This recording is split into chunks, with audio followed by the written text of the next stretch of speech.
that good? Yeah. Make sure everybody's is on. Miss Gibson is trying to tell you, not this Miss Gibson, but green means go. That means you're on. Red means you're not. No one can hear you. Thank you, You're Ms. welcome. Gibson.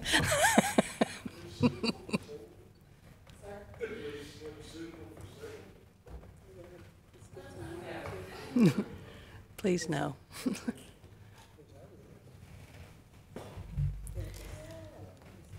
All right, I'd like to call the June meeting for the Board of Zoning Appeals to order. Before we get started, there are a couple announcements that we make before all our meetings. The Board of Zoning Appeals is a quasi-judicial body, and as such, the latitude on acting for acting on applications is somewhat limited by state statute and city ordinance. This meeting is being recorded, and those appearing before the board will need to come forward to the podium. Please speak into the microphone as we just discussed so that it can be recorded. And then you will give your address and be sworn in for the testimony that you give. Another announcement, the motions that we make in this meeting will all be of the affirmative nature. That does not mean that the person making the motion agrees with it. It does not mean the motion certainly will pass. It's just the way that the motion will be worded in the affirmative nature, and then it will be voted up or down. The applicant will have the opportunity to withdraw the application at any time during the meeting up until the motion is made. We like to remind applicants of that, as there are limitations should the application not be granted as far as when you can reapply with the same request. At this time, I'd like to swear in the staff. If you will raise your right hand. Do you swear to tell the truth, the whole truth, and nothing but the truth, so help you God? Thank you very much. Now, if you will call the roll. Mr. Yulhorn? Here. Mr. Harless? Here. Mr. Browndyke? Here. Ms. Clift? Here. Alderman Gibson? Here. Chairman Sisson? Here. At this time, the minutes of our May meeting have been circulated. Are there any comments or corrections that need to be made? If not, do I have a motion? Motion to approve. Second. Will you please call the roll?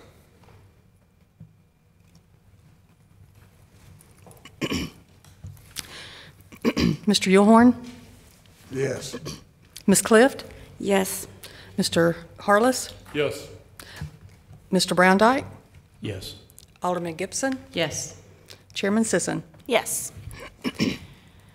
At this time, I'd like to turn it over to staff to discuss our first case of the night.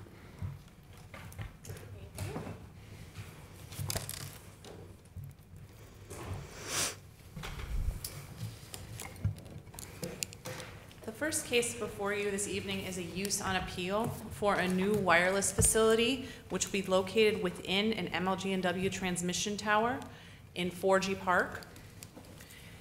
Here you can see 4G Park. It is located in a residential district off of Riverdale. The exact location of the tower would be here, as mentioned, within an MLG&W power transmission tower. Next to the playground on the northeast portion of the park facing Riverdale Road. Here is the existing transmission tower in which the wireless facility would be located. There would also be a leased area, 20 by 30, at the base of the transmission tower that would be fenced in, that would have equipment. Here's a site layout of the area. Again, there's that leased area that we were just talking about. Here's the transmission tower in which the cell tower would be located. There is a precedent of a cell tower being located within an MLG&W transmission tower. This one is in the city of Germantown. It is located at the Germantown Greenway, just south of Wolf River Boulevard, near the Bridges Apartments. Not this tower here, but the one behind it. It's somewhat difficult to see in this photo, but at the top of it, there are wireless antennas sticking up there. The city's zoning ordinance does allow for wireless facilities to co-locate in MLG&W transmission towers and encourages that in section 23-86. It also says in approving a use on appeal for a new wireless transmission facility that there are 4 criteria which must be fulfilled. The criteria are the planned equipment would exceed the structural capacity of existing or approved towers. 2, the planned equipment would cause radio frequency interference with other existing or planned towers. 3, the existing or approved towers do not have space on which planned equipment can be placed. Or 4, geographic service requirements. The applicant did provide justification using criteria number 4, geographic service requirements. The map at the top shows current coverage. Green is good, yellow not as good. And this is where the cell tower would be located. This would be the coverage afterwards proposed here, so more green.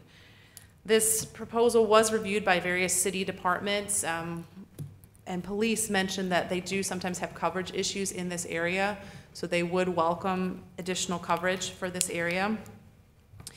In approving the use on appeal, you also need to look at the height of the tower. The overall height of the transmission tower is 119 feet up to here. This part up here, where the antennas are sticking up to the midpoint, it's 126 feet. The ordinance states that the wireless equipment, the cell tower, should be no more than 20 feet taller than the transmission tower and under 140 feet. This would meet both of those criteria. In determining the use on appeal, there are, with all use on appeals, there are 4 criteria that the Board of Zoning Appeals need to consider in addition to this wireless specific criteria. The general criteria for considering a use on appeal are: 1, whether or not the approval will impair an adequate supply of light and air to the adjacent property. 2, will it unreasonably increase the congestion of public streets? 3, increase the danger of fire and endanger public safety. 4, or in any way impair the public health, safety, comfort, and welfare of city inhabitants. Should the use on appeal be granted, then this will then progress to the Planning Commission, who will approve the site plan and look more at the leasing area and the screening. After that, it will progress to the Design Review Commission, who will look in more detail at the aesthetics as well. And finally, to the Board of Mayor and Aldermen for a development contract for the tower and associated equipment. The applicant is here for questions, and that concludes staff's report. Thank you very much. Are there any questions of staff? All right, thank you. At this time, we'll welcome the applicant to come and add any additional comments that you wish. If you'll state your name and your address. Sure. My name's Andy Rotenstrike. I'm here on behalf of Verizon Wireless. My address is Baker Donaldson Law Firm.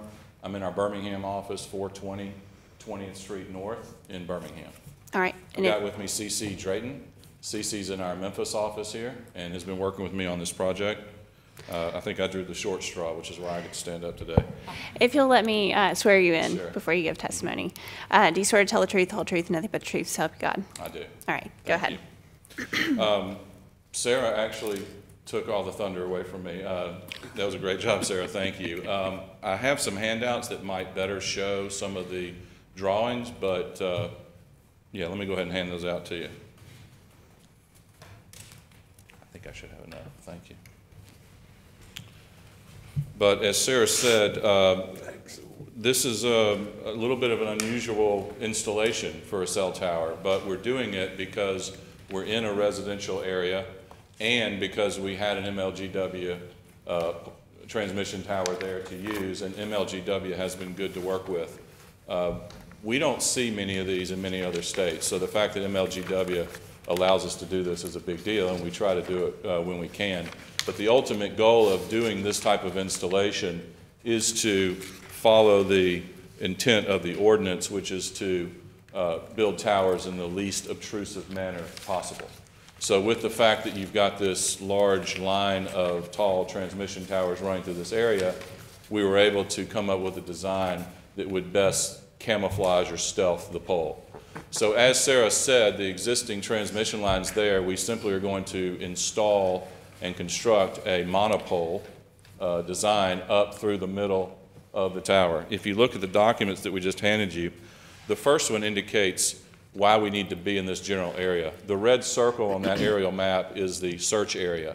This is the area where Verizon Wireless needs coverage in order to, or needs a tower in order to get the coverage it needs to fill in that significant gap in coverage, which I'll show you in a minute.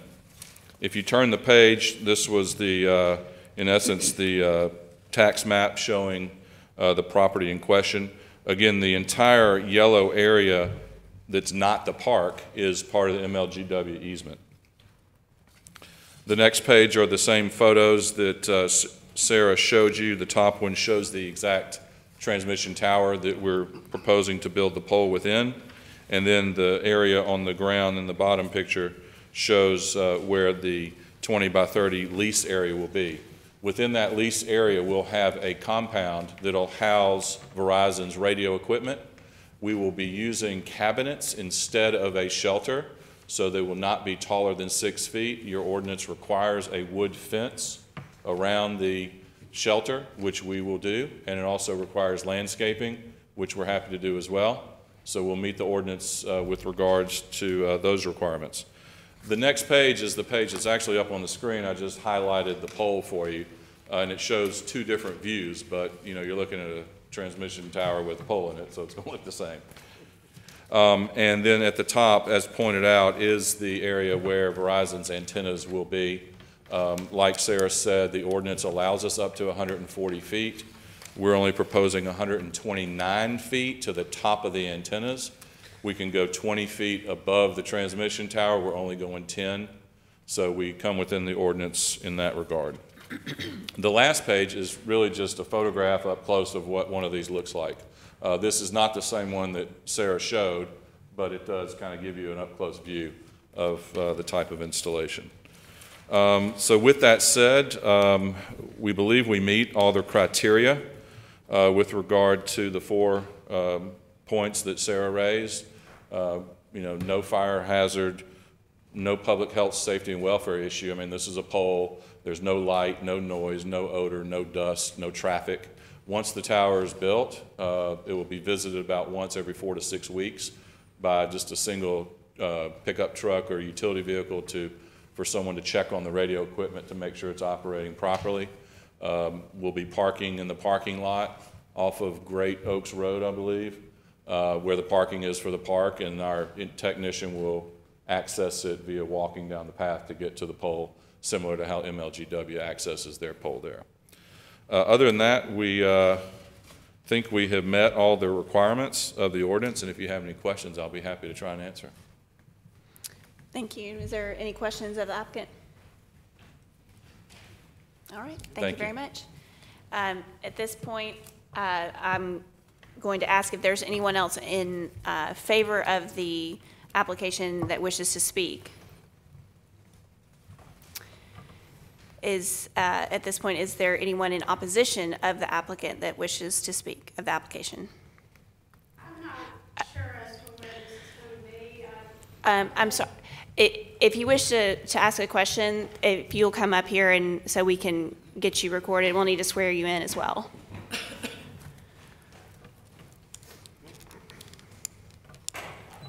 I'm curious as to where exactly this is going to be in Forky Park.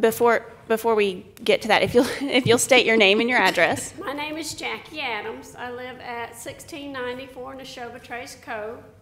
My house, my backyard looks straight out at the park. Actually, I look at the playground park, which really... And then if you'll raise your right hand, do you swear to tell the truth, whole truth, nothing but the truth, so help you God? I do. Okay, go ahead. Okay, so There's Neshoba Trace. I live at 1694 Neshoba Trace Cove. Do you live at the end of the cove? Pardon? I have a photo up here of Neshoba Trace. Do you live at About- the end of the cove? My house looks out, the backyard looks out at the swing set. So one of these two, maybe. This is the The lower playground. one. This one right here? Yes. Okay, that's the playground right there. Yes. And right here is the tower next to the playground, in which the cell tower is proposed. Right. So it appears that I'll be looking at it from my deck. And I'm not too fond of the idea of looking at it from my deck. Just the park is already an eyesore because Germantown won't update it. And then also, we got another cell phone tower with a fence around it that's just not gonna, again, add any aesthetic aid to the park. I know in the past, they looked at putting it by the dog park, by the parking lot. But it appears that they've changed the tower because there was so much opposition to the cell phone tower, the MIG tower by the dog park. So I just want to express my concern that I'm not too fond of this idea. All right. Thank you very much. I appreciate you taking your time to come and share that with us. Thank you. Is, I'm happy if there's a question from the board to address that. Is- What there- is the circumference, how large is the pole? It's tapered, so as you go up, it's thinner. It's larger at the base. I don't know this one. This is a 126-foot pole, which is not very tall in our world, obviously. I would estimate that it's about 2.5 to 3 feet wide at the bottom, at the base, at its largest point. Does that answer? That answered my question, thank you. And I'm wondering, based on the picture that you gave us with the coverage looking like what you wanted to increase the coverage for the cell phones, that is really the big area that you're trying to focus on is the area to the north, on the other side of Riverdale Road. Part of it. Part of it is, yes, ma'am. Yeah, part of it. So perhaps that played into which pole you chose It out did. of the ones in that park? It did. You can get too far to the southwest and too far to the northeast. Also, the major player in which transmission tower we were able to use is with MLGW. They basically tell us, this is the one you can use. And they have different lines running on different ones. I think, certain rows of towers we're not allowed to be on because of certain power rules that I don't know enough about. But they basically dictate for us. Which one you could use? Yes, ma'am. Okay. Any other questions? Okay. Oh, Madam Chairman, just a question or a comment. Could you bring up the coverage before and after? I don't know how legible that is for the audience, but on the upper left side is the coverage now, and all the yellow is basically spotty coverage. Is that correct? Yes, sir. That's our Which- significant gap in coverage. Which means that 911 calls wouldn't go through, fire calls, police calls, ambulance, et cetera, That's right. emergency calls.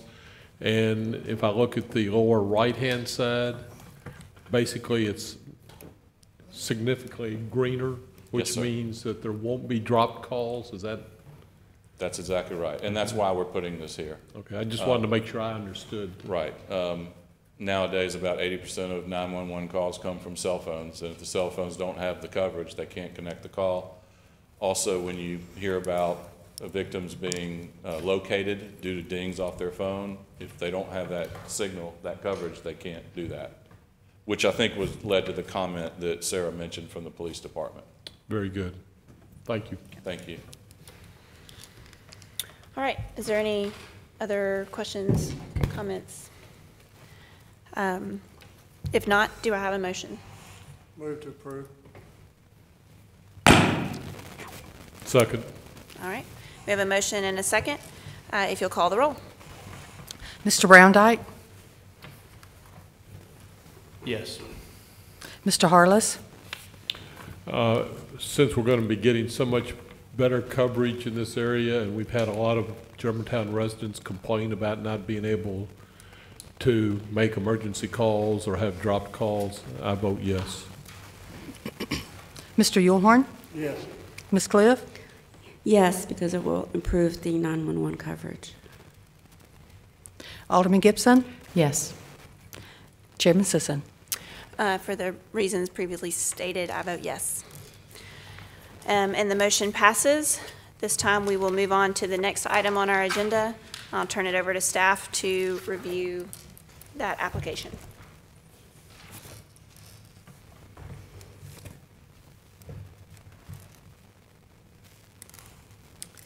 Okay, thank you. The second item on the agenda this evening is 7126 Neshoba Road. This is a request for variance to allow a driveway to be greater than the maximum allowable width. As you can see, this property is located on Neshoba Road. There is Riverdale Road. It is a busier section of Neshoba Road. It's located in the R1 Single Family Residential District.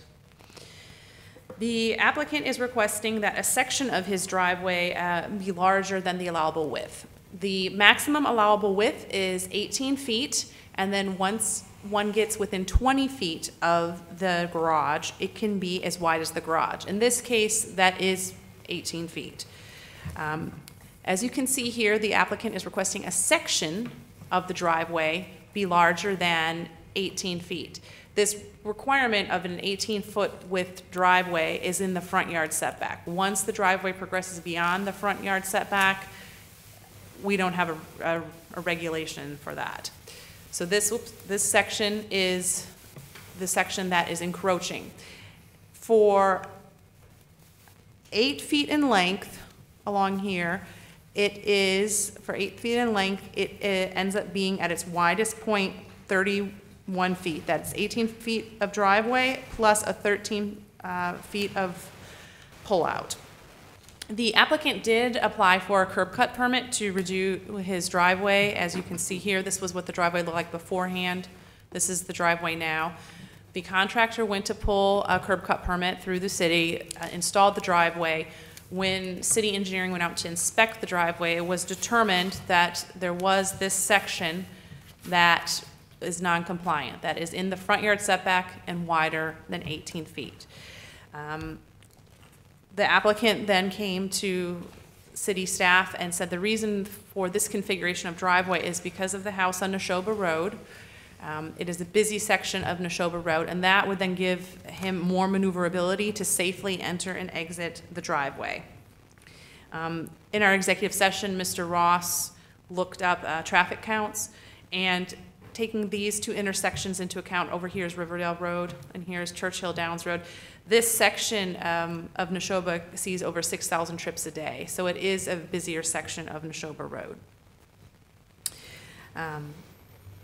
The applicant is here to further discuss aspects of his application. At this time, that concludes staff's report. Thank you very much. Is there any questions of staff? All right. At this time, I would ask if the applicant wishes to come up and speak on behalf of the application. Excuse me, I've got a quick question. What is the setback, front yard setback? Is it 20 or 30 feet? The setback is actually, this is R1, the setback is actually 40 feet in the front yard setback.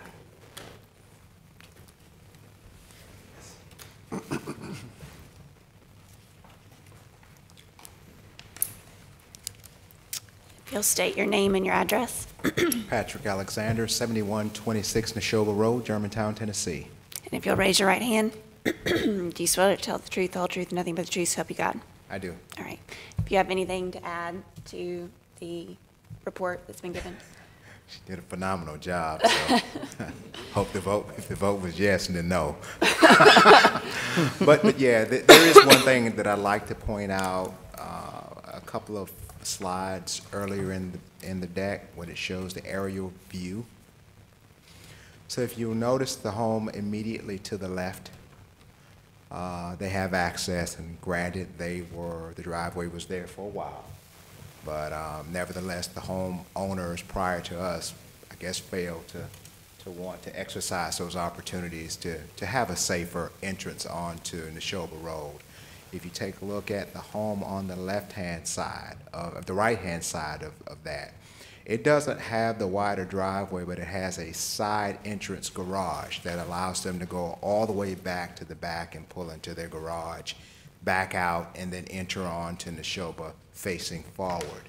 If you take a look at the home immediately to the right of that, as you can see, they are probably at the maximum width and more shortly after you enter the driveway.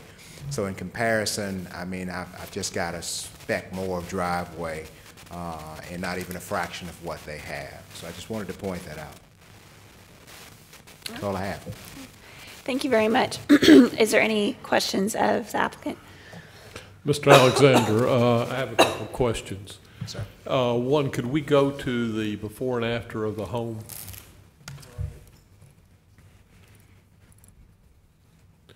And I assume you've done all the remodeling down here in the lower? Absolutely. Yes, we have. I commend you on how nice the house looks. Thank you so much. Very, very, very impressive. Thank you so much.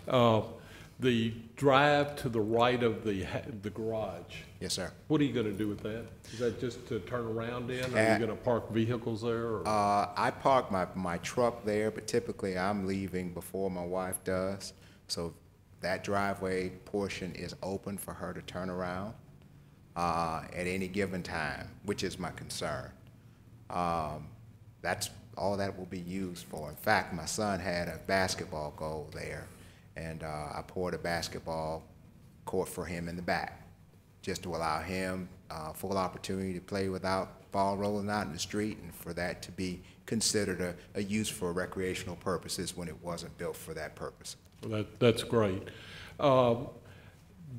We had some comments in our executive session about how nice it looks, and there was also a comment about if we should grant the variance, would there be a planting in front of that area, in front of the area that is in violation, that would kind of screen that area? Is that something that... We haven't done or considered anything from that perspective in the design. What we have done, however, since that photo, is there's sod planted there on the right side of that driveway. As well, there is now a pampas grass planted there as well, which you know. Okay, so the pampas grass, all we're looking for is a possible screen. It doesn't have to be high, it could be 2-3 feet high. It would just break that area. Yeah, it's there So now. the pampas grass is already there? Yes, sir. That's the only question. Just a question, Mr. Alexander, in the application, you indicated that use of a wheelchair by a family member as they enter your property? Absolutely. My wife's grandmother was diagnosed with cancer, and she occasionally visits us, which is, one of the main reasons we love this home, because it's a ranch level home. So it allows her access. It would allow us easier access.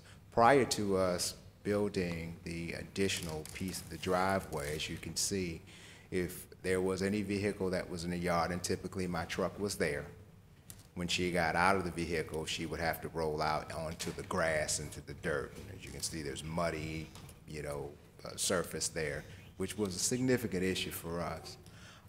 That allowed us an opportunity to be able to have her to have easier access at any given time, whether it's a car parked in the driveway or not. Thank you, sir. All right. All right, any other questions of the applicant? All right, thank you very much. Thanks so much. At this time, if there's anyone else that wishes to speak in favor of the application, please come forward. And if there is anyone in the audience that wishes to speak in opposition to the variance. All right, there being no other individuals coming forward, do I have? Make a motion, we approve. Second. All right, we've got a motion and a second, and if you'll call the roll, please. Ms. Cliff? I vote yes, so that the residents don't have to back into Neshoba. They can drive out front first. Mr. Yulhorn? Yes. Mr. Browndyke? Yes. Mr. Harless? I agree with Mrs. Cliff over the safety issue, and I vote yes. Alderman Gibson? I'll be voting yes due to the exceptional situation with the traffic on Neshoba. Chairman Sisson?